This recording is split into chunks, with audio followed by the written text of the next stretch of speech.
Hola a todos, espero que estén súper bien, bienvenidos. La semana pasada hicimos un especial en mi canal de Twitch. Estuvimos toda la semana viendo videos de terror, hablando de esos temas y también estuvimos haciendo llamadas con seguidores para que nos contaran sus experiencias paranormales. Entonces eso es lo que van a ver en este video y espero que les guste mucho.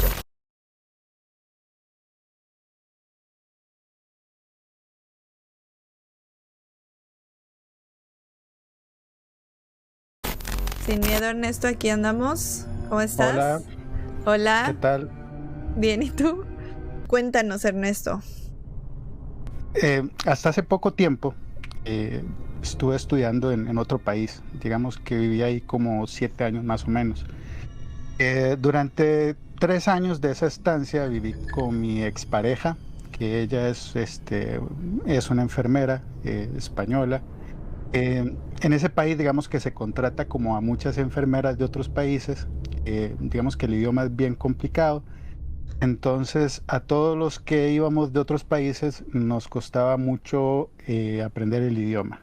Ujú. Sin embargo, pues es uno de esos países en donde la población al mismo tiempo ha estado envejeciendo, un porcentaje muy alto de la población originaria, digamos que ya casi todos tienen más de 60 años. Entonces, buscan atraer cierto tipo de migración y han tenido que traer enfermeras de otros países.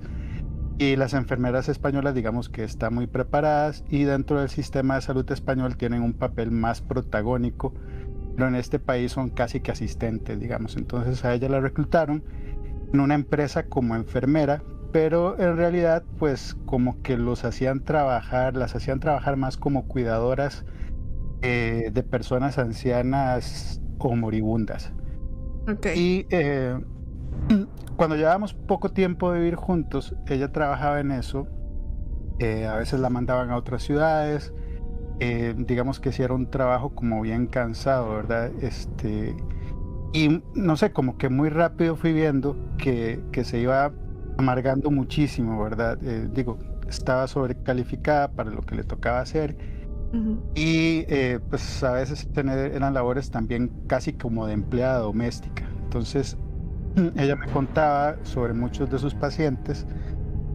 Habían personas ancianas muy dulces, pero sí habían otros tantos que eran personas más bien complicadas y bueno, tenían situaciones bastante complicadas, ¿no? Era gente que muy vieja o que estaba muriendo. Entonces, a ella le tocaba hacer de todo para estas personas, a veces le tocaba cocinarles, a veces le tocaba darles de comer, bañarlos. eh, y digamos que entre esas personas destacaba una paciente que tenía esclerosis múltiple, Ujú. que es una enfermedad degenerativa del sistema nervioso que digamos que te va afectando el cerebro hasta prácticamente no utilizarte. Entonces, eventualmente pues terminas muriendo por no poder realizar las labores más pequeñas, como digamos respirar por ti misma. eh, y es una muerte bastante cruel, digamos. Ujú. Esta señora tendría unos 50 años. Ella tuvo que atenderla durante meses, todavía los primeros meses parece que la señora era más autosuficiente, pero nunca fue como demasiado amable, digamos. Poco a poco todas sus capacidades pues se fueron reduciendo más y más y con eso se fue como amargando, digamos que más que amargando empezó a tener también algunas conductas medio sociopáticas. Eh, Evidentemente a la señora la atendían diferentes enfermeras, pero muchas fueron renunciando también por cómo era la señora, ¿verdad? Que todas se terminaban quejando de ella y eventualmente se terminaban yendo. Ujú. Y de hecho, eventualmente eso también fue lo que motivó a mi exnovia a renunciar a esta empresa. Digamos que había como muy mala vibra en la casa de esta señora. Ella me contaba que era un espacio bastante cerrado, que ya en cierto momento la señora insistió en hacerlo todavía más cerrado. Les pedía a las enfermeras que no abrieran las cortinas y que prácticamente no ventilaran. La casa ya en los últimos meses se empezó a llenar de un olor como fétido, ¿verdad? Que nunca se Ujú. iba. De hecho, Miriam llegaba siempre del trabajo muy cansada y durante más de una hora se quedaba en la tina porque ella decía que aquel olor se lo traía encima y incluso recuerdo que a veces cuando estábamos comiendo, le daba asco porque sentía que todavía podía olerlo y casi lo sentía también en el paladar. Ujú. Ade- Además, la señora tenía una práctica que era como muy rara, digamos, muy rara para esos países donde la gente no es tan religiosa ya. Tenía su casa llena de imágenes religiosas. Algunas, según me contaba Miriam, mi exnovia, eran aparentemente muy viejas. La señora tenía un librero bastante amplio. Digamos que cuando la señora dormía, Miriam se acordaba a veces, se acercaba siempre a curiosear ahí al librero. Y debo decir que más bien en algún momento como que yo mismo le pedía que me mandara esas fotos como más de cerca como para poder curiosear entre los libros que ella tenía. Ujú. Digamos que había de todo, ¿verdad? Había filosofía, arte, numerología, pero me llamaron la atención algunos títulos un poco raros. Había una especie de libro de ocultismo occidental, uno que era como de misticismo oriental, una cosa así, y varios sobre espiritismo. Pero hubo uno que me llamó mucho la atención que se llamaba Los muertos viven, que además era un libro así como de finales del siglo XIX, una cosa así. Y otro que se llamaba El triunfo de la inmortalidad. Esos son los que más recuerdo. Pero había más libros de ese tipo. De ahí empezó a hacer sentido muchos, también muchos como de los cuadros y símbolos que también tenía esta señora, ¿verdad? A la par de las imágenes religiosas o mezcladas con las imágenes religiosas. Y Miriam también me mandó algunas cuantas fotos de eso como para que yo también indagara un poco. Ujú. Digamos que yo no le conté nunca a Miriam algunos de esos hallazgos a los que llegué yo, pues, más que nada como para no sugestionarla, porque ya además el trabajo se le hacía complicado y yo pensaba que si le decía, pues era peor. Entonces, Ujú. Miriam llegó al departamento ya en un estado de nervios, pues lamentable, y entró y directamente se puso a llorar.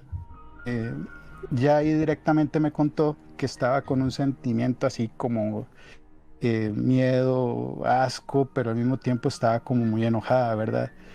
Y ahí como que me empieza a contar absolutamente un montón de cosas que no me había estado contando también, como pensando en que no sabía tampoco cómo llevarlas. Y es que la señora había empezado a actuar todavía más raro en los últimos días y parece que se la pasaba todo el tiempo susurrando cosas, pero muy bajo. Ella trataba de identificar algo de lo que decía, pero dice que no entendía mucho. Ujú. Eh, Ella supuso que rezaba, pero no sé, como que su gesto no parecía ser así como de una persona que rezaba, sino que más bien parecía que estaba como delirando, desvariando, y después seguía y volvía, o sea, después volvía a tener como sus momentos de lucidez, pero digamos que esos trances eran cada vez como más frecuentes y más largos. Hasta que un día ya la señora del todo ya dejó de hablar.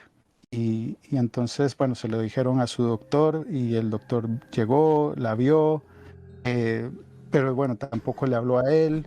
Y el doctor decía que no creía que hubiera un motivo físico para que la señora no hablara, simplemente que no quería hacerlo, algo que podía ser normal, digamos, digamos, dentro de un estado de ánimo de una persona que evidentemente sabe que se está muriendo, ¿no? Y que además su muerte va a ser bastante cruel. Digamos que luego empezó a tener momentos donde, según me contaba, se les quedaba viendo fijamente, como sin parpadear, y parecía casi que también sin respirar. Y dice que podía quedarse así todo el rato en que ella la atendía. Y, Ujú. y que sus otras compañeras también contaban cosas similares, digamos. Y ya todas estaban muy nerviosas. Dice que luego a veces las miraba y sonreía, pero dice que era una sonrisa como desencajada, como que no llegaba a ser mala, pero sí era pues extraña, como que algo ocultaba detrás de esa sonrisa que les parecía que era muy extraño. Luego empezó a escupir la comida y se sonreía como cuando lo hacía, ¿no? Y todavía más cuando ellas la estaban limpiando y que mientras lo hacía soplaba hacia donde ellas estaban y me decía que el aliento era como anormal, ya que era una cosa así como muy asquerosa, era un olor así como animal muerto muy fuerte. eh, y eventualmente empezaron a alimentarla con una sonda y lo que empezaba a hacer por momentos era un sonido así como gutural y a veces hacía un sonido como de falta de aire Ella siempre como que se acercaba, en verdad, como para ver que no fuera que se estuviera muriendo en ese momento y así. Y que cuando ellas llegaban y se acercaban, ella siempre le soltaba una bocanada de aliento en la cara, así Ajá. maloliente, y que ella se sonreía todo el tiempo cuando eso pasaba. Ujú. O sea, Miriam vuelve así como con los nervios de punta, vuelve así como muy asustada, muy molesta. Dice que estaba sentada en la estancia esperando que llegara su relevo. Faltaba todavía como media hora, pero ella ya estaba deseando irse. Y que bueno, que igual ella se levantaba cada momento, iba como a la habitación, al cuarto de la señora, para ver que todo estuviera como en orden, ¿verdad? Y dice que siempre que entraba, que la señora estaba durmiendo, normalmente. Dice que en un momento empezó a escuchar un susurro, como el que la señora hacía antes de dejar de hablar, ese que les decía que era como incoherente o que parecía que estaba desvariando. Pero dice que cuando se asomaba al cuarto, la señora seguía durmiendo. En un momento se asomó y fingió irse, pensando precisamente que la señora solo estaba simulando. Se quedó ahí parada cerca de la puerta, y cuando volvió a escuchar que sonaba el susurro de nuevo, entró de golpe y el susurro se cayó. Pero la señora estaba con los ojos abiertos y como señalando directamente a un punto en el vacío, así en la habitación. Ujú. Y, o sea, cuando ella entró, entonces empezó a carcajearse la señora, pero dice que fue una carcajada que aunque le salía a la señora de la boca, que no parecía que fuera de la señora, o sea, que parecía que fuera otra cosa. Entonces, Miriam no paró de temblar mientras me contó todo esto, ¿verdad? Me decía que no estaba segura de cómo iba a regresar al día siguiente a ese lugar. Tal que le dije que lo dejara, le dije que entre mi beca y lo que le pagaran de paro podíamos vivir tranquilos un tiempo y que ya se preparara más con el idioma para buscar trabajo como enfermera de quirófano. Ujú. Finalmente aceptó después de mucho insistir y renunció, pero sí me dijo que se sentía así como culpable, como que estaba huyendo y que al final pensaba en su abuela y en cualquier persona que estuviera en esa agonía y qué pasaría si todos hicieran lo que ella estaba haciendo, ¿verdad? De simplemente De llegar y abandonarla, ¿no? exactamente. Digamos que después de eso, justo después de eso, Miriam empezó a tener como algunas conductas extrañas. Las siguientes noches empezó a tener como ciertas conductas que para mí sí fueron como muy raras. Yo trataba de no contarle nada de lo que hacía cuando era de noche, más que nada para nuevamente no sugestionarla, porque yo sí sentía que ella estaba muy afectada por todo lo que le estaba pasando y yo no sabía si realmente eso le iba a ayudar. La primera noche de Miriam en el desempleo, ella estaba aliviada, pero cuando se quedó dormida, empezó a hablar dormida, y cosa que nunca había hecho, ¿verdad? Pero no estaba hablando en español, justamente, estaba hablando el idioma del país en que estábamos.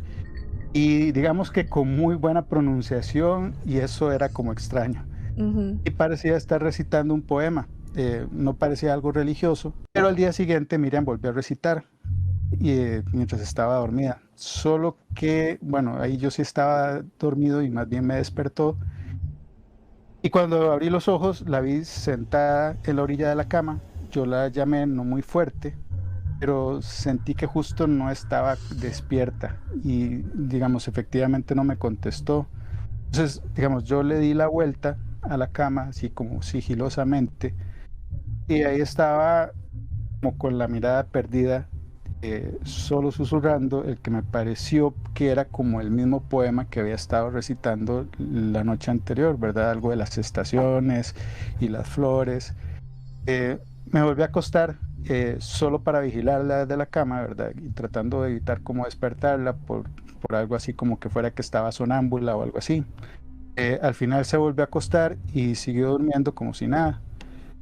La siguiente noche se levanta de la cama, yo pensé que iba para el baño, pero como ya estaba yo como en estado de alerta todo el tiempo, me quedé esperando y no volvía y no volvía y ya me levanté y fui a buscarla. Cuando la encontré estaba con la frente pegada a la puerta del departamento que quedaba como al pasillo, ¿verdad? La puerta que da al pasillo exterior. Ujú. Estaba ahí susurrando. Eh, Ahora me acerco y era algo sobre la vida y la muerte y cosas sobre la vida eterna. Estas cosas yo ya no se las contaba y ella actuaba normal en la mañana. Pero así, no se veía como si algo le hubiera pasado, hablaba normalmente. Pero sí empezaba a quejarse de que tenía muchas ojeras, de que estaba muy pálida, y efectivamente sí estaba muy pálida. Me decía que se sentía muy cansada, como si no hubiera dormido. Total, que después, la siguiente noche, me desperté respirando como un mal olor, así también como animal muerto, muy fuerte. Digo, literalmente eso me despertó.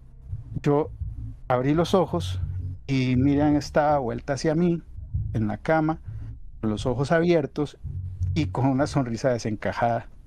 Y evidentemente todas esas cosas me recordaban a las historias acerca de la señora, ¿verdad? O Ujú. sea, como que yo no podía dejar de pensar en la señora.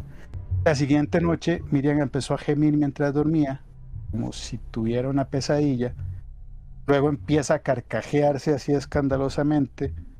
Yo nuevamente, como si no sabía si era sonambulismo así, no me atrevía a despertarla. eh, y estuvo así durante mucho rato, susurrando, carcajeándose, volviendo a susurrar. Finalmente empezó a hacer un sonido como si se sofocara. Y ahí sí me asusté que se estuviera ahogando y la llamé primero y luego la tomé de los hombros para sentarla. Pero en ese momento pegó así un grito realmente horrible. O sea, digamos, esa puedo decirles que es el susto de mi vida, digamos. O sea, sí tuve así como un escalofrío, así como me cruzó completo. Y ya luego nada más cayó así sobre la almohada. eh, la volví a llamar y abrió los ojos con cara espantada. Me contó que se había estado soñando justo con esa última noche que estuvo en la casa de la señora.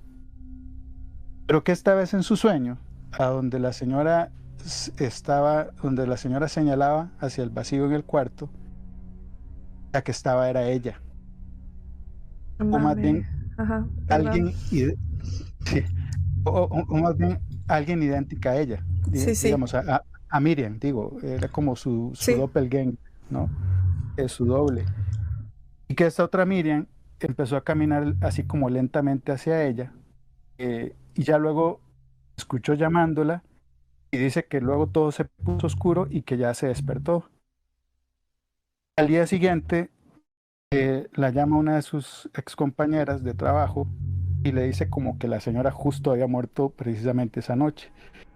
Digamos que Miriam se asustó mucho, pero si Miriam se asustó mucho, yo me asusté el doble, digamos, porque yo sabía las otras cosas que habían estado pasando Sí. en esas noches que no le dije, ¿verdad? Eh, Eso fue un 23 de enero, no se me olvida la fecha. Y bueno, después de todo eso, digamos que empecé a leer todavía con más curiosidad, a buscar buscar leer también los libros estos que había, algunos de los títulos que había visto en el librero de la señora, ¿no? Y solo los encontré así como en el idioma original, entonces eh, era difícil porque además como eran libros viejos, era como el idioma, pero como antiguo, pues, Antiguo. Ujú. y algunas palabras costaba mucho. Bueno, a mí me costaba mucho, entonces no y tenía un diccionario a la par, ¿verdad? Y eran palabras que ya no se usaban. Entonces, recuerdo como que uno de los capítulos hablaba como de formas de prolongar la vida. Eh, digamos que entre todo aquello se hablaba de supuestos conjuros antiguos para trasladar tu alma a objetos, a animales e incluso a otras personas. Ok. Digo, el libro solo narraba que existían esas prácticas, no era como una guía o algo así de Ajá. cómo hacerlo, digamos, solo contaba que eso se practicaba en algunas culturas o qué sé yo. Eso es básicamente la historia. Wow, Ernesto, viniste a sorprender. Me gustó, obviamente, cómo la contaste con muchos detalles. Y pues es algo como que simplemente no tienes una respuesta o una explicación de exactamente qué fue lo que pasó, ¿no? Pero yo creo que eso es a mí lo que me da más miedo. Si tuviera una posible, o sea, digamos, yo precisamente como te digo, soy como más del pensar siempre lo racional, pero en este caso, digamos que sí hay cosas que no logro explicar de forma racional. Sí. Entonces, Fíjate que no había escuchado algo parecido. En todas las historias que me han mandado así, no sé, está muy, muy extraño y lo viviste como muy de cerca y me imagino ella, aunque no supo exactamente todo, pero como que sí medio se dio la idea de lo que pudo haber pasado, ¿no? Yo cuando ya, o sea, mucho tiempo después yo ya le cuento algunas cosas y Ujú. ya, o sea, ella como que sí hace más sentido, pero ella dice que sí. O sea, en un principio no me creía algunas de las cosas que le conté y yo, bueno, o sea, pero ella me conocía, mano, me conoce y sabe que no le voy a mentir sobre Una ese cosa tipo así. de cosas. Ujú. Ujú. Gracias Perfecto. a ti y gracias a todos y todas por escuchar. Ya, gracias Ernesto, te veo en el chat. Hola. Hola, Hola Gali, ¿cómo estás? bien, bien. Platícanos tu historia, Gali. Voy a contar uno de ellos, es como un sueño, como tipo una señal de que llegó a pasar al día siguiente. Ok.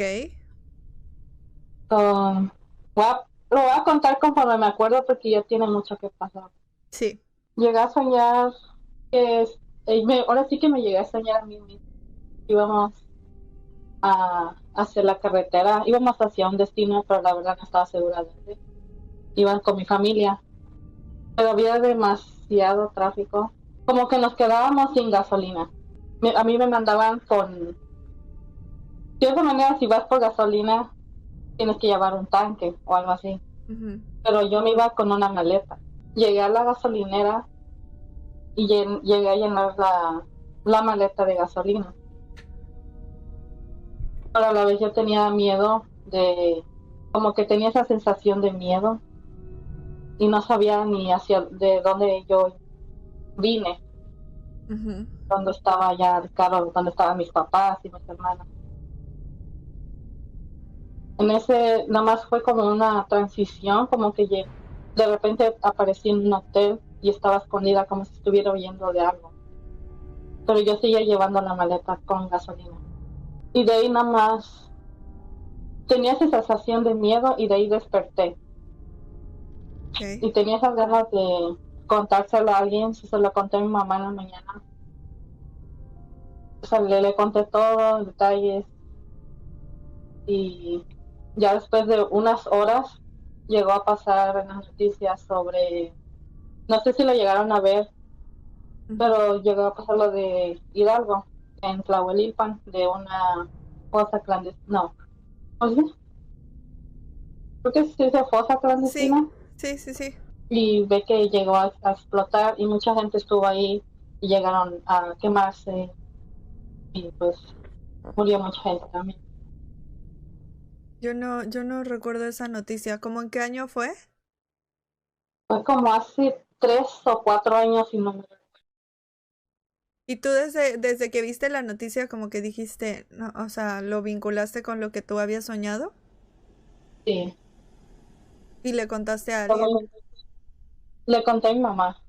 O sea, pero, ¿sabes? Como que le dijiste, ay, pues mi sueño, ¿recuerdas? No tendrá, o sea, no será que yo, pues no sé, como que no sé, como una predicción, una previsión o como se diga. Lo llegué a contar a varios de mi familia. De hecho, sí llegan a creer que yo tengo algún don o algo, no sé, porque igual he llegado a ver, como que me han ido a visitar muertos, que ya no están en este mundo más bien. Ok, o sea, has tenido más experiencias así. Ajá. ¿Y es algo que a ti que te da miedo o estás como En esos, tranquila? en esos tiempos sí me daba miedo cuando era niña, pero a la vez como que sientes la presencia si es algo malo o algo bueno. Y ahorita yo vivo en Estados Unidos, eso no me ha pasado tanto. Y Ujú. bueno, un punto es que yo vivo al lado de un panteón, allá Ok. en Hidalgo, mi Ok. casa, Ujú. literalmente al lado. Ok. No sé si sea eso, pero también aquí, ahorita donde estoy viviendo, me han pasado, que he visto cosas o he soñado cosas. ¿Y cómo es vivir junto a un panteón? Cuando llegué a vivir allá, tenía como 8 años y la verdad, en esos inicios sí tenía mucho miedo, Ujú. porque llegué a ver una niña también, como la silueta de una niña, pero nunca le llegué a ver la cara. Como que a la vez le tenía miedo, pero a la vez no. No sé si me explico. Ujú. Sí, sí. ¿Y tienen como, no sé, alguna ventana o algo que dé hacia el panteón? O sea, que puedas ver por dentro del panteón. Sí, de hecho mi cuarto está al lado. No ma- El de mi mamá igual. Estamos casi cerca de nuestros cuartos. Mi mamá también llega a ver, han ido a visitar los muertos igual. No Desde manches. pequeña mi mamá igual llegó a pasar por cosas. Porque me contó que en su casa donde vivía ella de niña había un muerto debajo de su cuarto de su mamá. No manches. Sí, Oye, creo que es la primera vez que alguien me cuenta que, pues, que vive o, pues tú ahorita porque estás en Estados Unidos, pero digamos que tu casa está ajá, junto a un panteón. Creo que nunca nadie me había dicho eso. Qué fuerte. sí, A ver, sí, de hecho ahí pasaron muchas cosas. Es mucho. ok. ¿Hay algo más que quieras agregar? Y si no, para a ver qué dice el chat. Hay otra cosa. Ajá. Yo, pues eso me pasaba cuando empecé a vivir allá, pero ahorita que vine aquí, mis primas, como les conté todo lo que me llegó a pasar y todo eso, me dijeron que, ¿se acuerdan ellas que más chicas, yo creo que como de 5 o 6 años teníamos? Y yo les decía, oh, mira, ahí está una niña, y ellas volteaban a ver, pero ellas no veían nada, pero ellas creían que yo lo hacía para Para asustarlas, pero molestarte. ajá, y ahora piensan que a lo mejor sí era en verdad que desde niña yo ya veía cosas, pero la verdad desde mi infancia no me acuerdo mucho, Ok, como que estoy bloqueada en eso. ok. Mira, aquí el chat dice, Ista dice, ¿no has escuchado gritos en el panteón? Eh, la verdad, creo que yo me acuerdo, no. Mi Ok, mamá sí ha escuchado, dice que los búhos, luego no sé si han oído que cuando escucha el búho es porque alguien va a morir. ok. A mi Yo no mamá lo le ha había pasado escuchado. mucho de eso. O sea, tu mamá igual, como dices, es sensible como tú, pero pues tú de alguna manera lo bloqueaste y ella lo sigue sintiendo. Sí.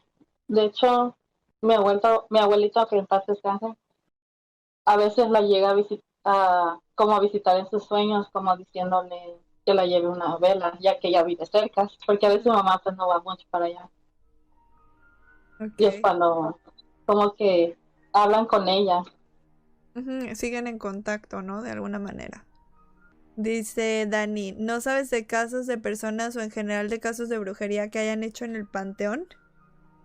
La verdad, creo que una vez se llegó como a ver, pero no nos quisimos asomar más por el miedo. No me acuerdo si fue mi hermano, pero igual cuando fuimos, hay cierto tiempo que puedes tener ahora sí que tus seres queridos enterrados en un cierto lugar. Y no me acuerdo, creo que el Día de Muertos fuimos a ponerle flores a mi abuelo o a su abuela de mi abuelo y llegaron a encontrar como envuelto una ropita de bebé, como si le hubieran hecho brujería o algo así. Y pues bueno, Gali, muchísimas gracias por compartirnos tu historia. Y cuando quieras contar lo que tú quieras, aquí vamos a estar, ¿sale? Gracias. Bueno, gracias. Nos vemos. Hasta luego. Bye.